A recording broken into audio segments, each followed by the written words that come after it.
You will never leave this.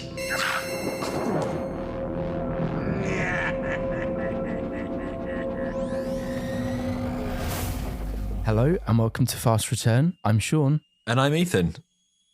You forgot, and today we're chatting about Enlightenment. Oh, sorry. Oh, God. Hold on. Jesus. Right, I'm ready. Hello and welcome to Fast Return. I'm Sean. And I'm Ethan. And today we're going to talk about Enlightenment. So, the final part of the Black Guardian trilogy, and he's hardly in it. Yeah. I was expecting this to be all about him. He's a bit underused, isn't he? But once again, they put a story in place where there's not really any space for him. He appears at the start, Yeah. and then he's sort of at the end, and then that's it. It's all wrapped up. I mean, even the one where I'd say he's most prominent, which is Mordrin, in the second half of that, it feels like he doesn't keep up with the story. And you made a really good point as well, just getting right into it, that Turlo doesn't seem very worried. At the end of the last episode, he said, "This is your last chance, boy, and then I'm going to kill you." He's like, This is your last chance, boy. This is like he's just enjoying the adventure until obviously one of the cliffhangers when he's like yeeting himself off the boat. I will never serve you again! No! Yeah, there's a couple of moments when it feels like the pressure of the Black Guardian actually hits Turlo. But otherwise, yeah, like he doesn't seem that phased by him this story, does he? No. And even the Doctor, for 3 serials now, hasn't ever really thought that something's wrong with Turlo. And it's not really addressed either. Like No. at the midway point of the serial, Turlo goes into like a bit of a rant that he's not going to serve the Black Guardian anymore. And Yeah. the Doctor doesn't really pick it up. No. Obviously, there's a resolution at the end that the Doctor is fully a part of, but the Doctor's never like, so, what happened there then? Yeah. Anyway. Well, unless we get that in the next serial, Perhaps. I suspect we probably will, actually. I've got a little summary of Enlightenment. Okay. You happy for me to read it? Yeah. So, Enlightenment is the 5th serial of the 20th season of Doctor Who and originally aired in 1983. It's a 4-part story written by Barbara Clegg, notable for being the first Doctor Who script written by a woman to be produced, which is insane. It took this long. It features the 5th Doctor, Tegan, and Turlo. Obviously, we lost Nyssa in the last story. Mm-hmm. I didn't really miss her in this story. No, you don't really. No, which is good. It means they know how to handle the new TARDIS team. At first, it felt a bit odd watching a Peter Davison without Nyssa. Yeah. Because it's his first ever story without her, because she joined before he regenerated, which you don't really think about. But yeah, you don't miss her at all in this. I've got some notes on that as well. The fact that she's not in it and the way that Tegan is acting in the story. But anyway, so the plot overview is the Doctor, Tegan and Turlo receive a cryptic warning from the White Guardian who tells them about a race in space and tasks them with retrieving Enlightenment, a mysterious prize. The warning comes with a caution about the Black Guardian, the White Guardian's malevolent counterpart who is seeking to corrupt or destroy Turlo. The trio arrive on a sailing ship in space, an Edwardian clipper that turns out to be part of the race. The race pits Eternals, which are immortal beings who exist outside time, against each other. They are using ships from Earth's history, manned by human sailors, which they refer to as the Ephemerals, that they have coerced into service to compete for Enlightenment, which offers ultimate knowledge and power. It was a balmy plot, wasn't it? Yeah. Yeah, it was. But getting into it, I really, really like this story. And out of the last 3 stories we've watched, this has been my favourite part. Your favourite of the trilogy? The favourite of the trilogy, 100%. Oh, right. I didn't like the first part, not going to lie. I thought it was a bit too slow. And all of it was a big build up to we're in space. We're not on a yacht, we're on a ship, a spaceship. Which is great, but I think they could have got to that a lot quicker. And I don't think it was quite strong enough to be the cliffhanger. But as a whole, I can see what they're going for. They wanted the first part to be a big mystery, but I enjoyed 2, 3, and 4 so much that I could have done with more of that in one, especially the pirate rack. Deliver it. Because she was fabulous. Yeah, she was good, to be fair. Played by the iconic Linda Barron. What did you think? It didn't feel quite as tight as the others at first, for me, personally. It felt a little bit less kind of slick. But I like the sets and I like the setting, and I was intrigued by it as well.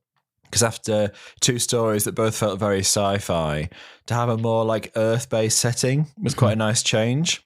And then obviously it turns out it's in space. But I thought it was good. I found it a bit confusing at the start, the stuff with the White Guardian, because it's the first time we've seen him in this trilogy. And he just sort of appears without any fanfare. I mean, we've seen the character before. So when the Black Guardian last appeared in The Key to Time, the White Guardian was in that as well. But I feel like he has a bit less presence in this trilogy. Like, he doesn't really seem very prominent. And even the Black Guardian's a bit underused in this story. Well, bless him, his microphone's on mute, isn't he? When he's in the TARDIS, he's phasing in and out, but he's forgotten to turn his mic on. I wrote in my notes that this story is called Enlightenment, or what the hell have they done to Turlough's eyebrows? Because what was that all about?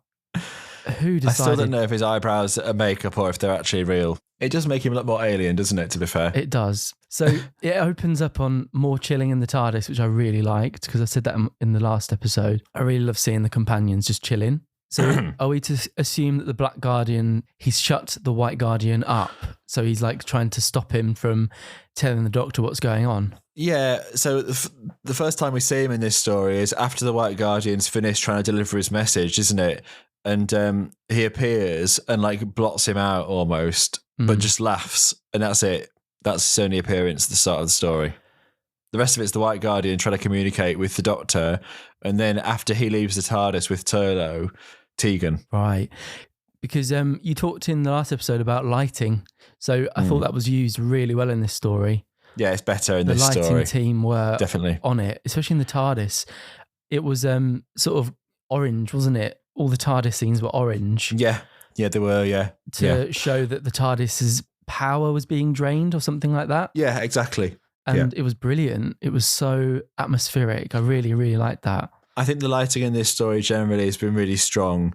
And there are some scenes in it, which we'll go into later, that would have been let down if the lighting was bad. Exactly. But there's a few really challenging scenes in it later on. And they're lit really, really, really nicely. It's probably some of the best lighting I've seen in Classic Who. All the like ship interiors, especially on Captain Rack's ship. Yeah. It's really nicely done. And then the exterior stuff, the few shots of them that there are really nicely done as well. Yeah. So Turlough's playing chess, and I wrote that Tegan still can't stand him.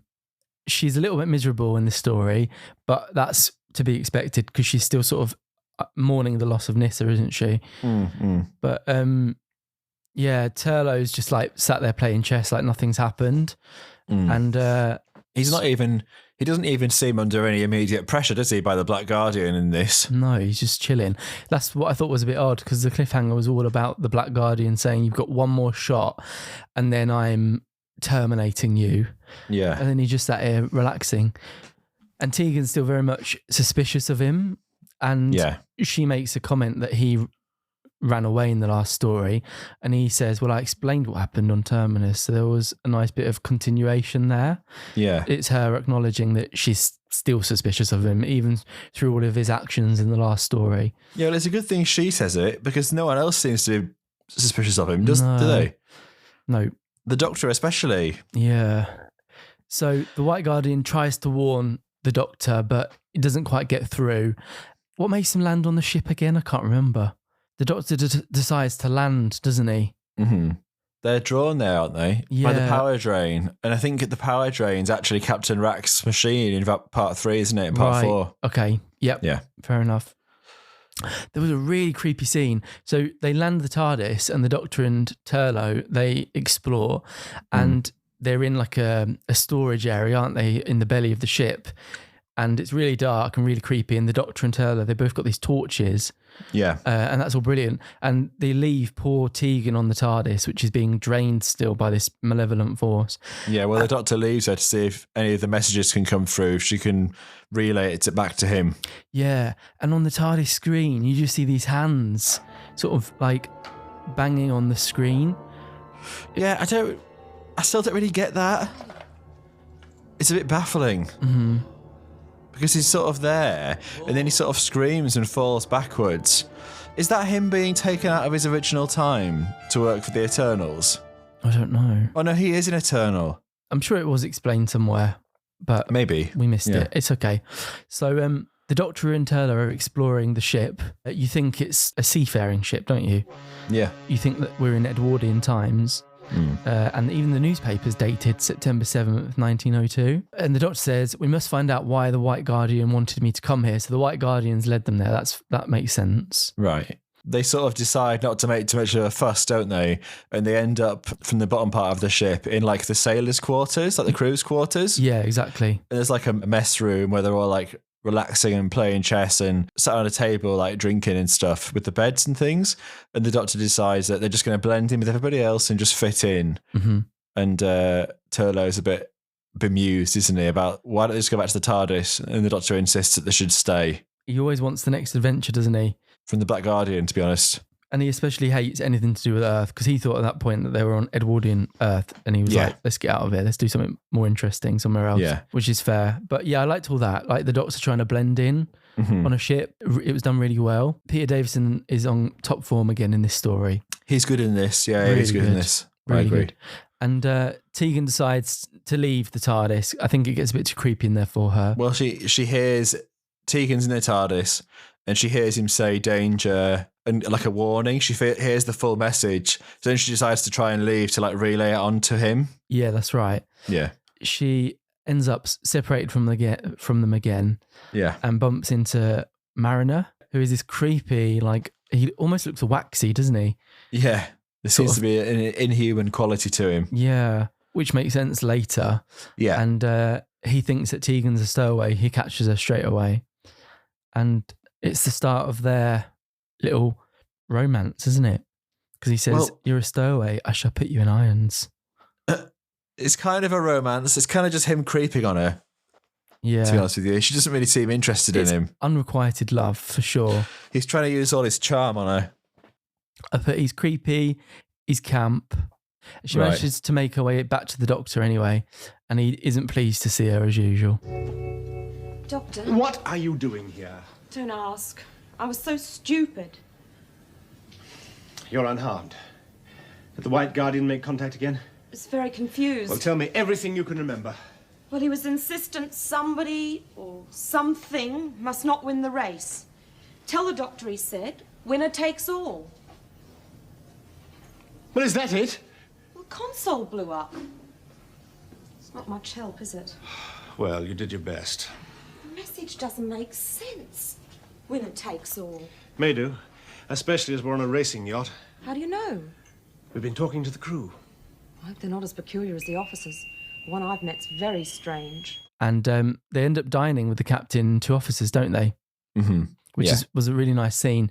And I wrote the sets are really cool because they've built this interior of an Edwardian ship. Yeah. And it's really authentic, isn't it? I think a lot of the stuff with BBC stuff from back in the day is that they could do period drama Really quite well. And I think a lot of the stuff in this story actually already existed and they've taken it from other productions to use. Oh, that's clever. So I don't know what obviously we know what they've built for the story when the science fiction stuff comes into it, but I think some of these sets were from other productions and it does look nice. It looks really nice. It's got this kind of grand feeling to it, hasn't it? Yeah, it definitely does. And Tegan starts to feel seasick, but she doesn't realise at the time it's actually space sick. Yeah. And Mariner, he takes her off and he gives her this like drink. It turns out to be sinister and they're like worried about it for a while and then they're not really worried. Mm-hmm. It makes you not affected by space travel. But one of the sailors he's worried that the drink is making his crew be like... Yeah, subservient. Yeah. It's used to help the human crew to sort of relax and sort of disengage from the surroundings a little bit. Mm. And I think as well, he gives it to Tegan to make her relax. And obviously, when she's in that room, she notices that there's quite a few similarities with this room and her room at home. And that's your first indication that something is awry, isn't it? Something going on that's not right. Because she's seeing things that she has at home. And for example, a picture of her aunt by a bedside table. How could that be in there? But we later found out why. Yeah, that's done so well because that's towards the end of the first part, kind of losing patience a little bit with it. And then when this happened, I was like, what the hell? Like Tegan wakes up and she's like, this bed, it's like in the same position as my bedroom on the TARDIS and my old bedroom at home on Earth. Yeah. And there's a framed picture of her aunt. I feel marvellous. You're not space sick anymore. Not at all. This must be what they give the crew. Well, doesn't seem to do them any harm. Pleased to hear it.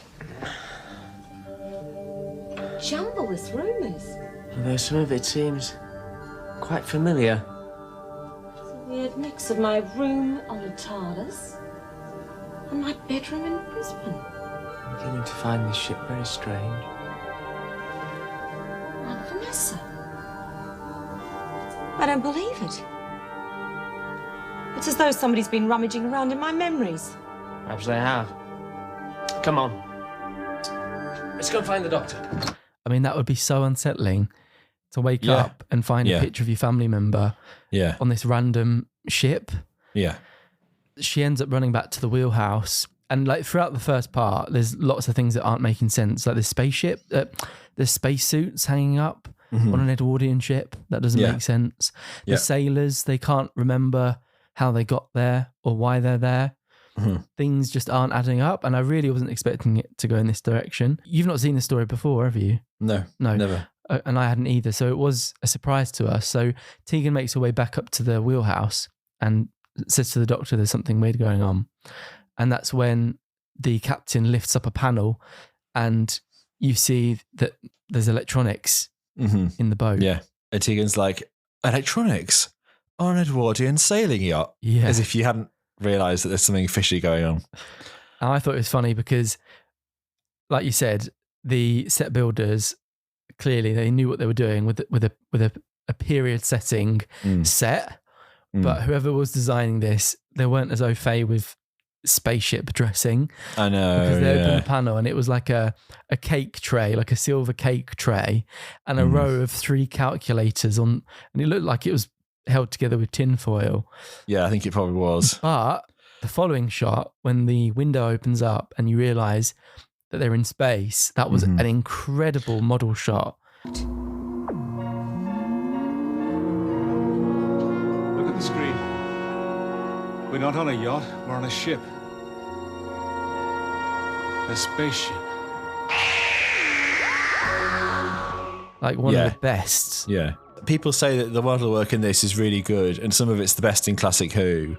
And I always thought that, that's quite a big claim to make. But I think having reached the end of the story, especially like when they see Enlightenment at the end, like that is one of the best classic model shots I've ever seen. The imagery of it is beautiful. Like the idea of like these sailing yachts, like going across the solar winds, that's how they fly through space, is a great idea. And the model work does that justice, I think, most of the time. I think Enlightenment has some of the strongest imagery that Doctor Who has ever had, and it pulls it all off as well. The world building's great in it, yeah. The world building's a fantastic, exceptional context for the story, yeah. And the idea for the story that obviously unfolds is so clever.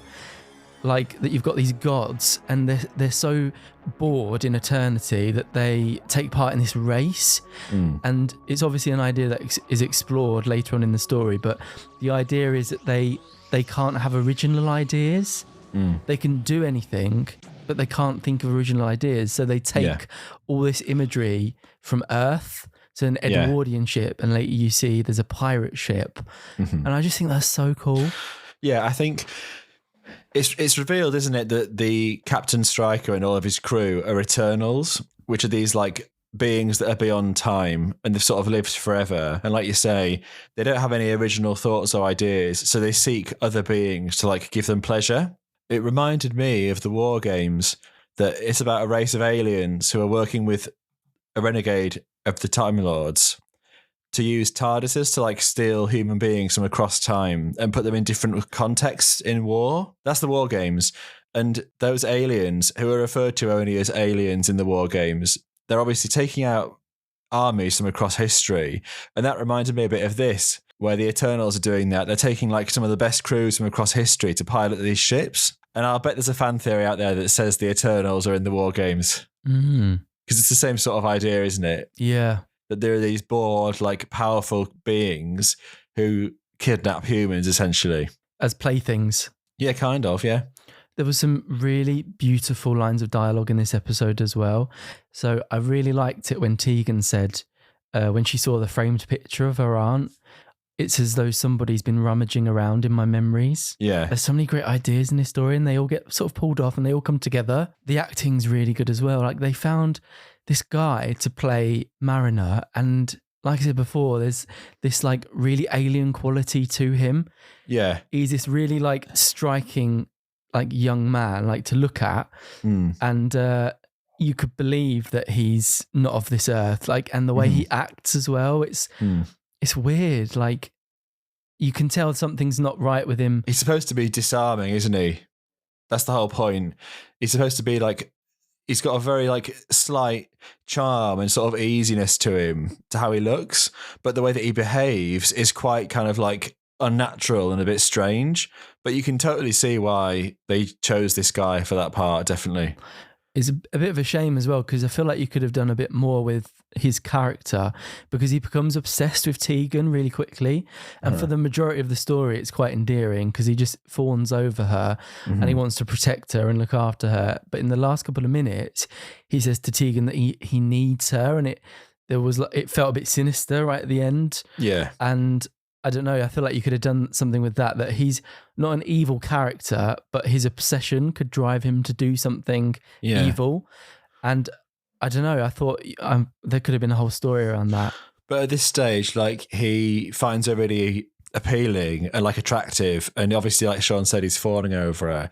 And I think that's the reason why he generates those things in Tegan's room. Yeah. Like, I think giving her that liquid is what enables the Eternals to like project these images onto people that they recognize. Yeah. Because he keeps on telling her how he finds her like fire and passion so invigorating. That's what he finds interesting, because the Eternals don't really feel anything in themselves. I was just going to say as well, so the scriptwriter, Barbara, she's written some beautiful dialogue between Stryker, who's the captain of the ship, the Edwardian ship, and the Doctor. So it's after the revelation that they're like these godlike beings, and they have a discussion about ephemerals, so human beings, and the Doctor. And like the Doctor says that he's a Time Lord, and Stryker says, so like a Lord of Time, are there laws in such a small domain? And the Doctor asks him, like, where do you function? And Stryker says, in eternity. Some really nice dialogue between, like, because the Doctor could be seen as a godlike being because he's got the power of a god, like he can travel through time and space. Yeah. And he when he dies, he can regenerate and things like that. So that dynamic was written so well, and it was explored really nicely in this story. Why are you doing this? The race? As a diversion. And the crews for the ships, you collected them from their different time zones just as a diversion too? They are ephemerals. Ephemerals? Beings like yourself. You had no right to do it. They're real. Living, breathing, flesh and blood. You are not an ephemeral. You are a time dweller. You travel in time. You're reading my thoughts. You are a Time Lord. A Lord of Time. Are there lords in such a small domain? And where do you function? Eternity. Marker boy, sir, coming up on the starboard bow. The endless waste of eternity. Yeah. So I really liked that. It's nice, like, the notion that you've got aliens that scoff at the Time Lord's power. They don't see it as being impressive at all because they're capable of so much more. And it'd be nice if we saw a bit of their ability, but we don't really. We're just told, and that's fine. But it's an interesting dynamic where they're not on the same level as the Doctor. They just see his ability as being a bit redundant. So we're on part 2 now, and there's a fantastic interaction between Turlough and the Black Guardian, who appears to Turlough, and he says, I condemn you, because he's not killed the Doctor, and he says that he's had many opportunities to do so. And he says that you will never leave this ship.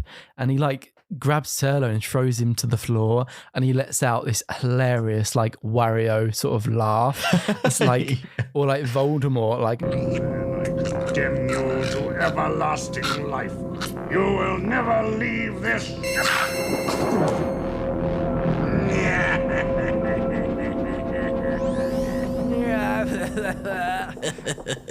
And whilst all this is happening, I wrote that Tegan and Mariner, they put spacesuits on and they go onto the deck, and Tegan is like being flirted with, but she's really reluctant to get involved with Mariner, and he's just obsessed with her.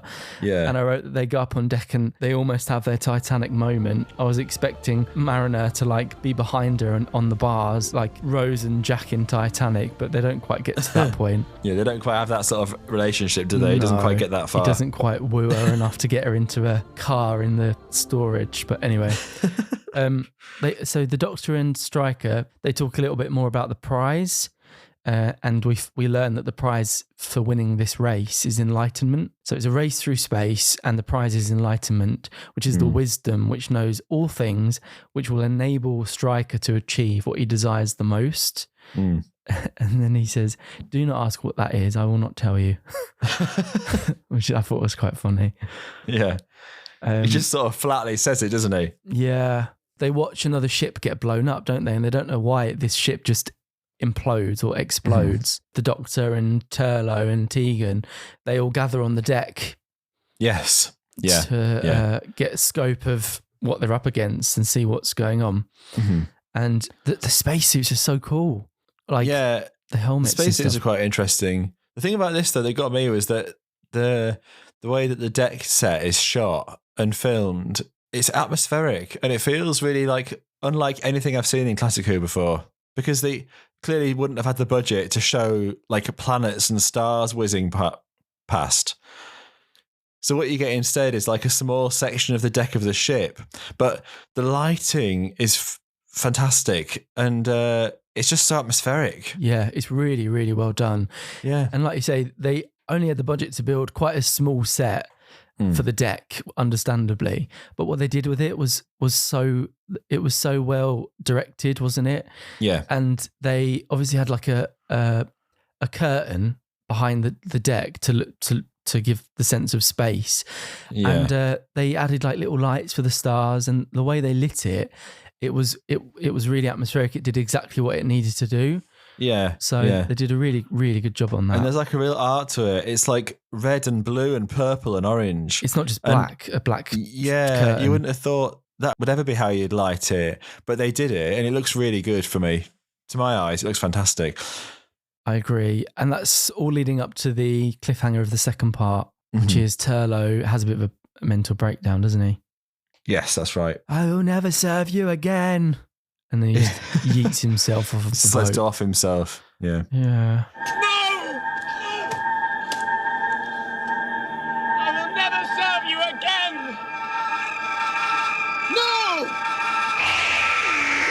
No! It's a great idea for a cliffhanger. Yeah, it is actually. We were both quite shocked, weren't we? Because I never knew that Turlo tried to kill himself.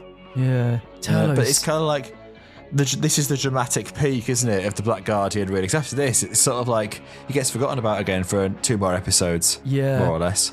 It's definitely an arc, because at this point, the Black Guardian has messed with Turlo so much that he's broken him mentally. Yeah. And this is his breakdown. So it's completely believable that this is what would happen to poor Turlo, that he would just have a mental breakdown and jump off the ship. I didn't expect it to go there at all. So we forgot to mention that in part 2, when this ship was destroyed, it happened via like a meteor shower that occurred right after all the ships had like raced around an asteroid, and Stryker and his first mate attributed it to the gravitational pull of the asteroid, which the Doctor said he wasn't so sure about because it seemed more like a directed kind of bombardment of meteorites. If that makes sense. And I joked to Sean that it was like Mario Kart, because if it was like an intentional attack, it's like they're throwing shells at each other, but asteroids instead.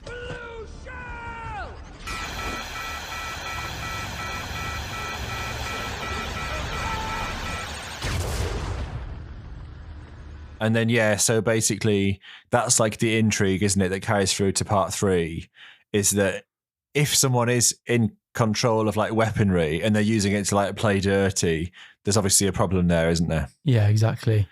So it really kicks off in part 3. Do you know why? Because Captain Rack appears. We meet Captain Rack, mother. Just what I've been waiting for. We meet her when Turlo, floating through space, is rescued, isn't he? It's funny that she bothers. Well, she's interested, I suppose. Is it not because she sees it as a chance to accomplish her own means, isn't it? Yeah. I think. So Captain Rack is played by Linda Barron, Icon. who we know from Come Outside fame. Come outside. Please, put some respect on Linda Barron. She is an established actress. Come Outside fame. I only know her from Come Outside. She's in something else, wasn't she? Oh, no, she was in Closing Time. Right. She was in Closing Time, yeah. Yeah. Do you know what I realised with this story? Linda Barron should have played more villains because she is so good at being a villain. Oh, she's very good. She's having it up, isn't she, with a good evil laugh. In a bit of like pirate swagger. But it is entertaining. Such a great time. Yeah. Fun fact for you, this is her second appearance in Doctor Who at the time. Really? She was also a singer in The Gunfighters. With rings on their fingers and bells on their toes, the girls come to Tombstone in their high silk hose. Oh, yeah. I think I might have known that, actually. There you go. But she is very well known for Come Outside. She was in 40 episodes. She played a character called Auntie Mabel, who is one of the most disastrous things for the environment up until Taylor Swift. Yeah. Auntie Mabel, she gets in a plane and flies to W.H. Smith for a new pencil. But arguably, that is playing another villain, to be fair. Mabel. Auntie Mabel, as a villain. So she's good, isn't she? We like her great. a lot. And it makes you wish that she turned up earlier in the story. She chews up every scene. I was obsessed. Yeah. After this podcast is finished, I'm going to edit fan cams of Captain Rack. Someone needs to do that. I am going to be that person. Someone needs to do that. So I actually have seen a clip of her character before, and it was from when we were watching the Time in the Rani. Ah, yeah. You're right. And it was a documentary where they sat down. Oh, I forgot about that. With Kate O'Mara. And they said, if you weren't invited to play the Rani, is there another character in the Doctor Who universe that you would have liked to have played?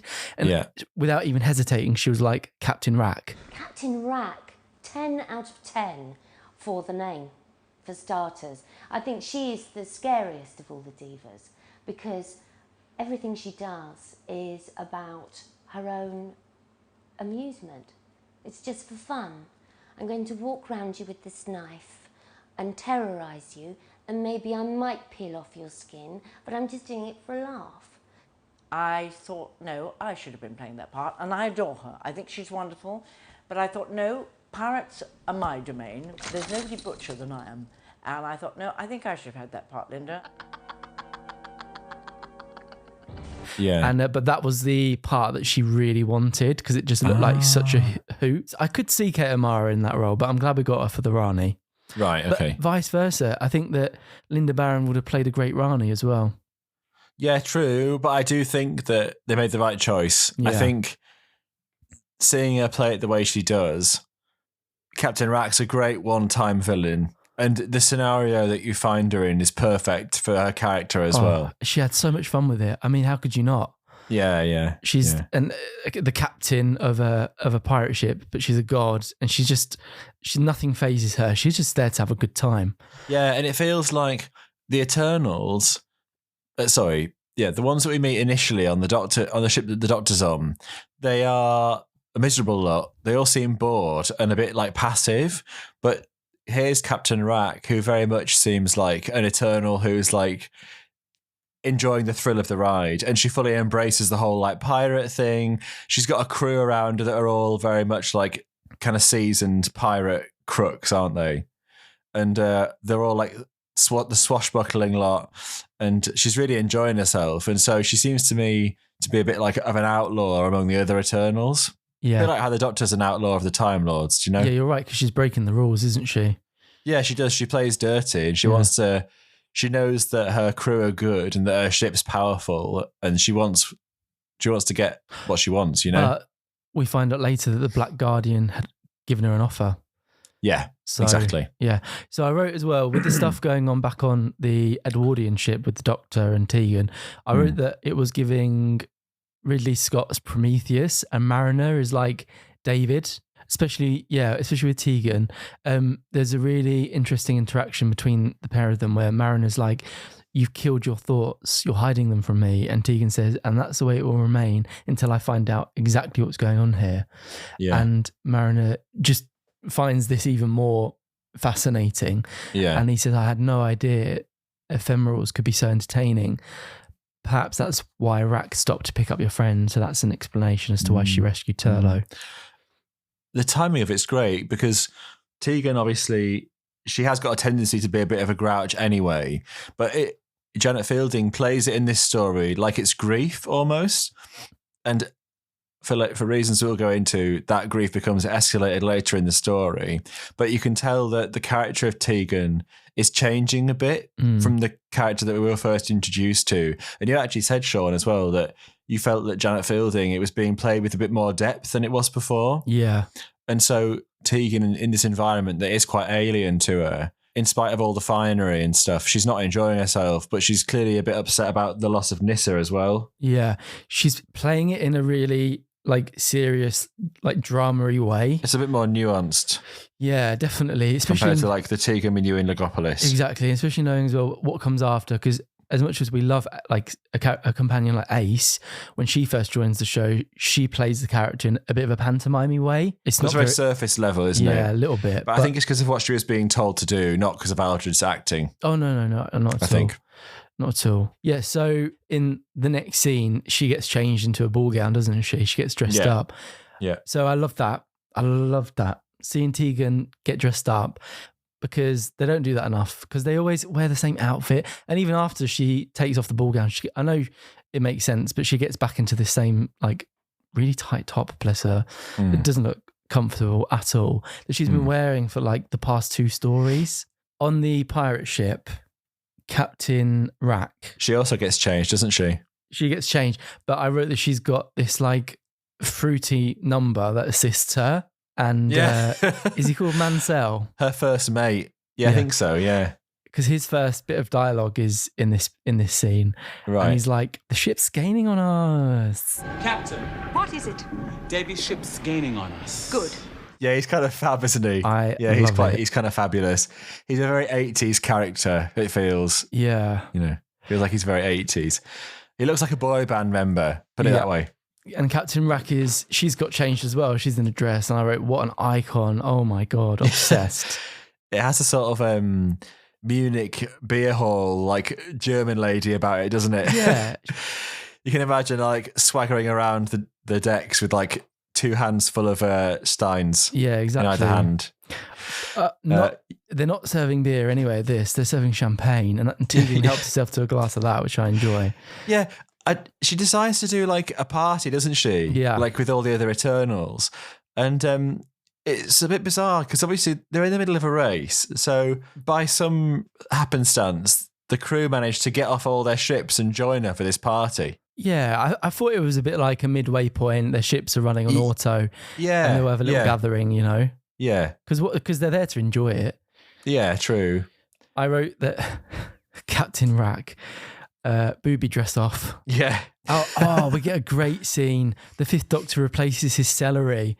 I was literally thinking, bloody hell, that's looking a bit dead. It made me so happy when he did that. Thank God. On his actual costume, was it real celery or was it a prop? I don't know, but it was looking a bit sad and depressed. But it's so nice to see him replacing it with a fresh green one. I was like, oh, thank God. I really find that appealing. I really find that satisfying. Yeah. So Turlough, he follows Captain Rack, who leaves the party. He's enthralled by her, isn't he? He is, yeah. He's fawning over her like us all. And he follows her down into the belly of her ship. And it's a really cool contrast. It's the pirate ship, and then all of a sudden you got this sci-fi door, a metal door, and it's got all these locks around it, and she goes inside this room and shuts the door behind her, and he's wondering what she's doing. She takes him there under the impression that he wants to help her achieve her goals so that he can sort of like take some of the winnings. And again, with Turlo, it's a bit like, we're not really sure if he's doing this to like distract her or to make her lower her defenses or whatever. But yeah, like his motivations are a bit dubious. And he overhears within the room her talking to a familiar voice. What's going on?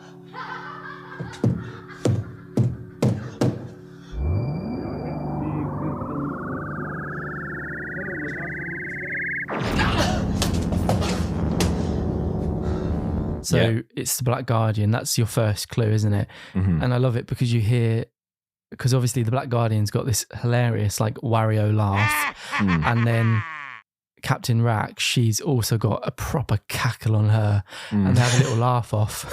Yeah, they do. Yeah. Yeah, so then we realise that this is essentially, it's like a control room, isn't it? For her sci-fi weapons.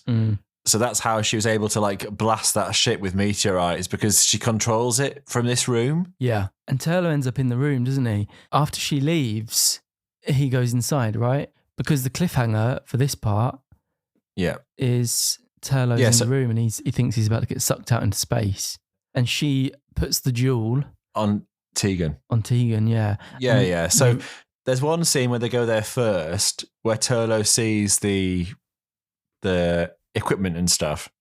And then the Doctor and co arrive on their ship. So she goes to greet them and she manages to get Tegan on her own while the Doctor's distracted. Because the Doctor's been suspicious the whole time about the meteorites that blew that ship up. And so he's investigating that. So while he's busy, Captain Rack takes Tegan away. And while Tegan's in this daze, Rack like places this little jewel on top of Tegan's tiara, which is part of her outfit. So our cliffhanger comes around. Another iconic cackle from Captain Rack. The cliffhanger comes around when we realise that these gems, she gives them to the crew when they come to her ship for like parties. And once they're sent back to their own craft, they're kind of like, what are they, Sean? You mentioned it before. It's like a beacon, isn't it? Yeah. And then she can divert energy to these beacons, which then explode. And that's how she takes down her enemies.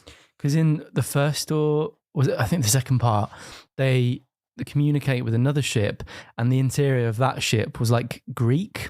And this Greek captain, so the captain of the Greek ship was sort of like a Roman, wasn't he? Like a Roman emperor. Yeah. And the Doctor immediately said his ring is out of time. That's the only thing that doesn't fit in with the time period. Yes, exactly. So that's your first clue that's the honing beacon, isn't it? Yeah. Captain Rack uses to destroy them with a weapon and use the energy to give herself a little boost like Mario Kart, isn't it? Yeah. So she pops this gem on Tegan's tiara and she has a nice little speech monologue to herself, doesn't she? She's like, "Face it, Doctor, you've lost." Oh, Doctor, you're such a fool. Did you really think your ephemeral mind could defeat me? Lost. All that awaits is your ultimate destruction.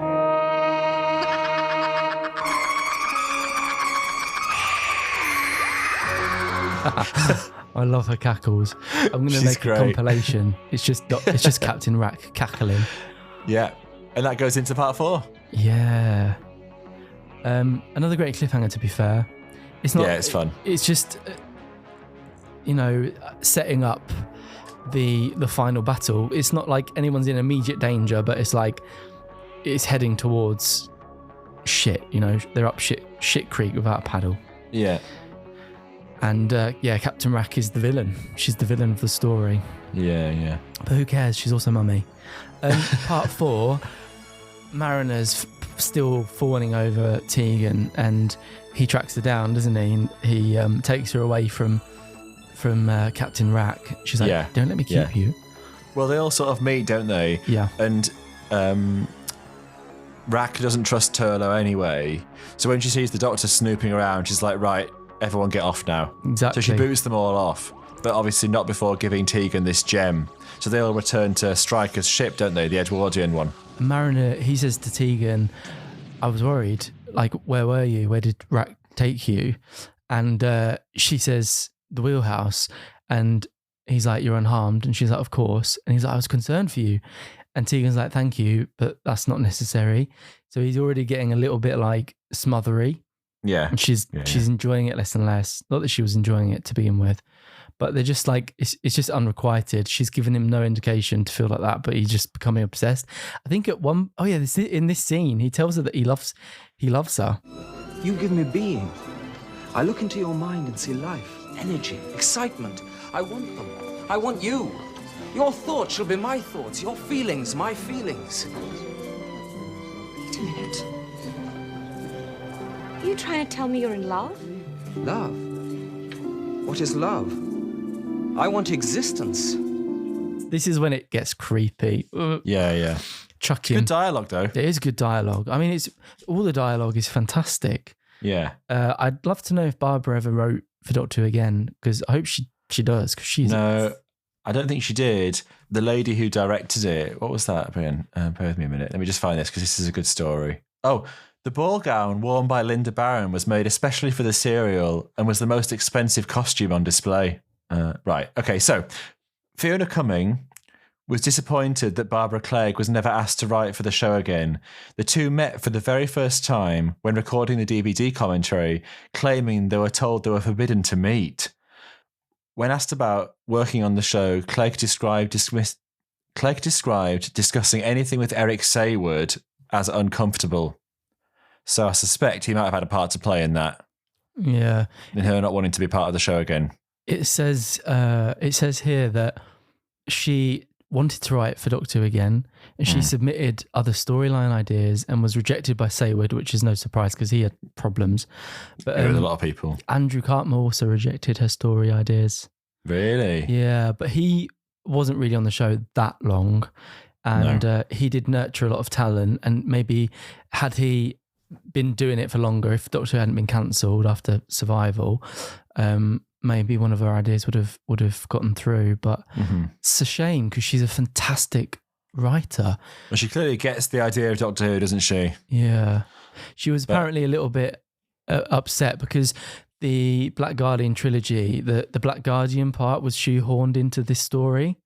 It wasn't her original vision. And at the end, when the Black Guardian and the White Guardian appear, it was originally going to be these other beings that appear. Like they were called the Enlighteners. Right, yeah. And the whole story was going to be called that. But anyway, right, okay. Still, a really great story still made its way onto screen, so that's good. Yeah, definitely. So Captain Rack, she takes Turlough under her wing, but now she's suspecting him of being a spy, and she starts to turn on him. Yeah. And she's so mother in this scene. Her hand on the hip. She's giving him like a glass of wine, hasn't she? And they're like celebrating, getting rid of the Doctor and co. And then she gets suspicious of Turlough and she takes it off him. I just love that. I love it. And then, so like you much. say, she starts to interrogate him. And then her crewmates start to build up a plank on the deck, don't they? Yeah. And Turlough's like, what are they doing? And she's like, one of the Earth customs. It's a plank. Yeah. Come. See how I entertain my guests.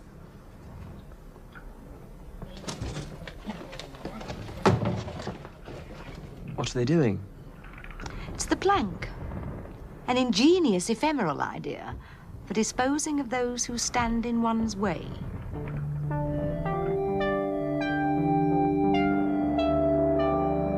I really liked the next scene where it felt kind of like New Who. A little bit. It reminded me a bit of in series 3 when there's a big reveal that like Yana and the face of Bosewords, like it's like this rug pull moment for the Doctor where he realizes that Tegan's tiara that she took off and left into her bedroom at this point is the homing device for Captain Rack's weapon. Yeah. And all of a sudden it kicks off and the Doctor goes bounding down corridors to get to Tegan's bedroom. Yeah. And this is really, really exciting scene that's like juxtapositioned with other action sequences that are going on with Captain Rack turning on her weapon. Yes. And you see that for the first time inside the weapon, what happens to her, which is a really trippy scene where she like turns into a head, communicates with the Black Guardian and stuff like that. Yeah. And some really great sequences where the Doctor like grabs an axe and smashes this tiara up. Yeah. And then he realizes this isn't going to stop it. She can still hone on all the little pieces. What is it? What's happening to it? I can't destroy it. I'm a fool. Its power's multiplied. I have to get rid of it. Help me!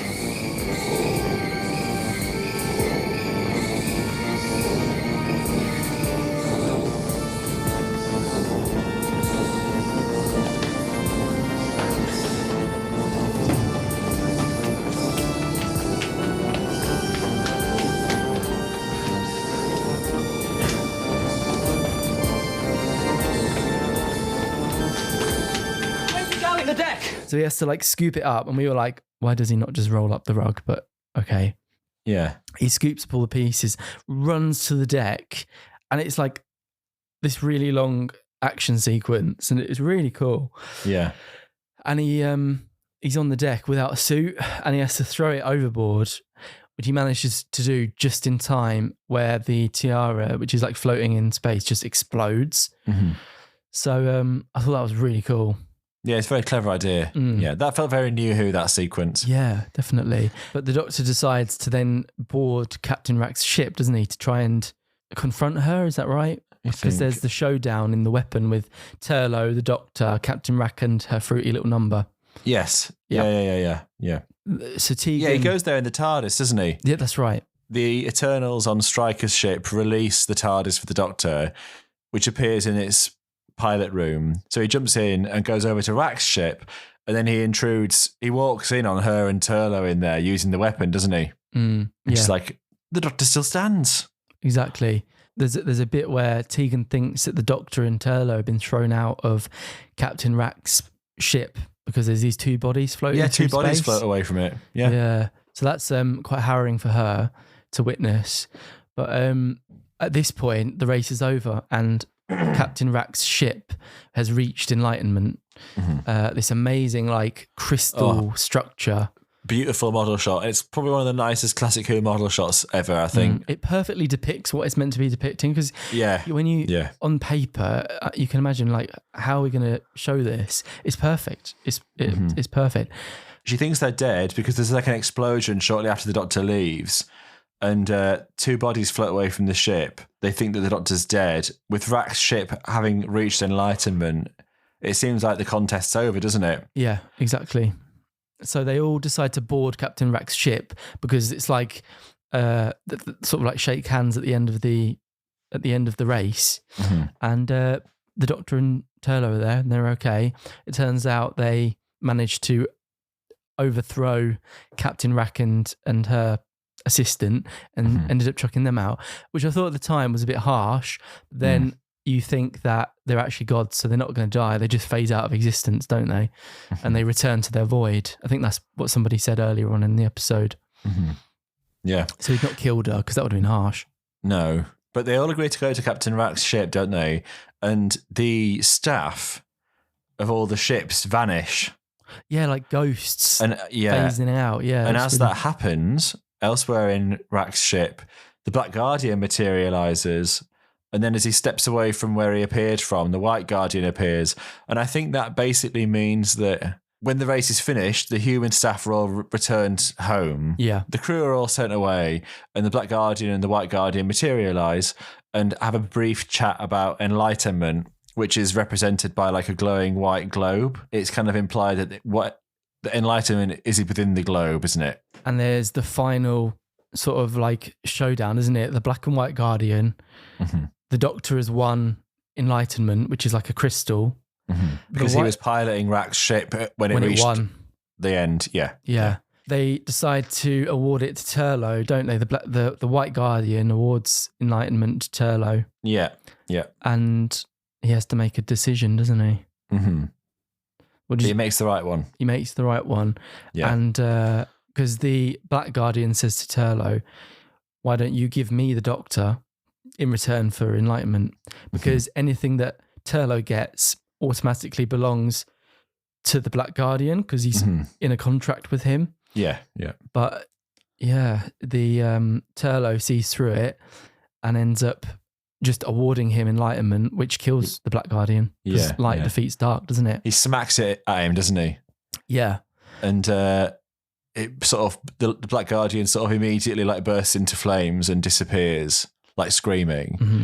And it's because like the light from the sphere, this is that light wipes out the dark, so it causes his destruction. And the Doctor says that enlightenment wasn't something you could possess. Mm-hmm. It was the decision that Turlo made, and it was the right decision. Yeah, it's very, very like a thematic prize, isn't it? Yeah, do you know? Definitely. Yeah. I'm going to rate that story 9.5 out of 10. Wow. If not for that's praise. The sort of sag in the second half of the first part, where I feel like that could have all been reached a lot sooner, because they hang out with the sailors a bit too long, and I didn't find them very interesting. They do. I found that a bit boring, all the stuff in the sailors' room. But it starts really well. All the stuff in the TARDIS is really cool. Yeah. And the cliffhanger of the first part's really great. And then from then on, I couldn't fault the rest of the story. Yeah. Yeah, 9.5 out of 10 for me. What about you? I'd probably give it 7.5. Yeah? 8. Are we going to continue, or are we going to watch something from another era? I'm quite keen to find out what happens next. I'm intrigued to watch the next part to see if there's any more like wrap up with the Doctor and Turlo's, Well, interestingly enough, this season's nearly over. And apart from the 5 Doctors, which aired later in the year, we've only got one story left of season 20, and it's The King's Demons, about which I know nothing, except that it's 2 parts long. Right, okay. Interesting. So I'd like to give that a go. Yeah, okay then. We'll stick with it. We'll continue. That's fine. Yeah. I mean, we want to continue with the box set anyway, don't we? Yes. So yeah, true. Might as well. And it looks great. The Blu-rays are the restoration is so well done. Yeah, they are nice, aren't they, to be fair? I've really enjoyed going through it with you, to be fair. This new kind of arc. Me too, yeah. It was a lot of fun. Yeah. And it seems like a really good era as well. It's a really a really nicely produced era. Yeah, I'm enjoying it a lot more than I thought I would, I have to say. Okay, cool. So until, what's the next story called? The King's Demons. The King's Demons. And then is it the 5 Doctors? Yeah. Yes. Okay, cool. All right then, perfect. Then we'll check in after that. Thanks for listening. Hope you've enjoyed going through the Black Guardian trilogy. I've had a great time. Yeah. We'll see if that... Oh, wait, we need to talk about one more thing. Mm-hmm. What does the White Guardian say about the Black Guardian? Oh, yeah. He says... Be vigilant, Doctor. Once you denied him the key to time. Now you have thwarted him again. He will be waiting for the 3rd encounter, and his power does not diminish. But the Black Guardian is destroyed. While I exist, he exists also. Until we are no longer needed. You've defeated him for the 2nd time, and he'll come back for a 3rd time, like with fury. And that never happened. That never happened. Wow. So what do we think that might mean? It sounds like Russell wrapping it up. That's a bit of a thread, a loose thread. Yep. And he's just going to pull it. So I'll have to wait and see. Yeah, we'll see. Okay, perfect. Until then, thank you very much for listening. Thanks for listening. Bye. I'm going to add in a Linda Barron laugh to see us out.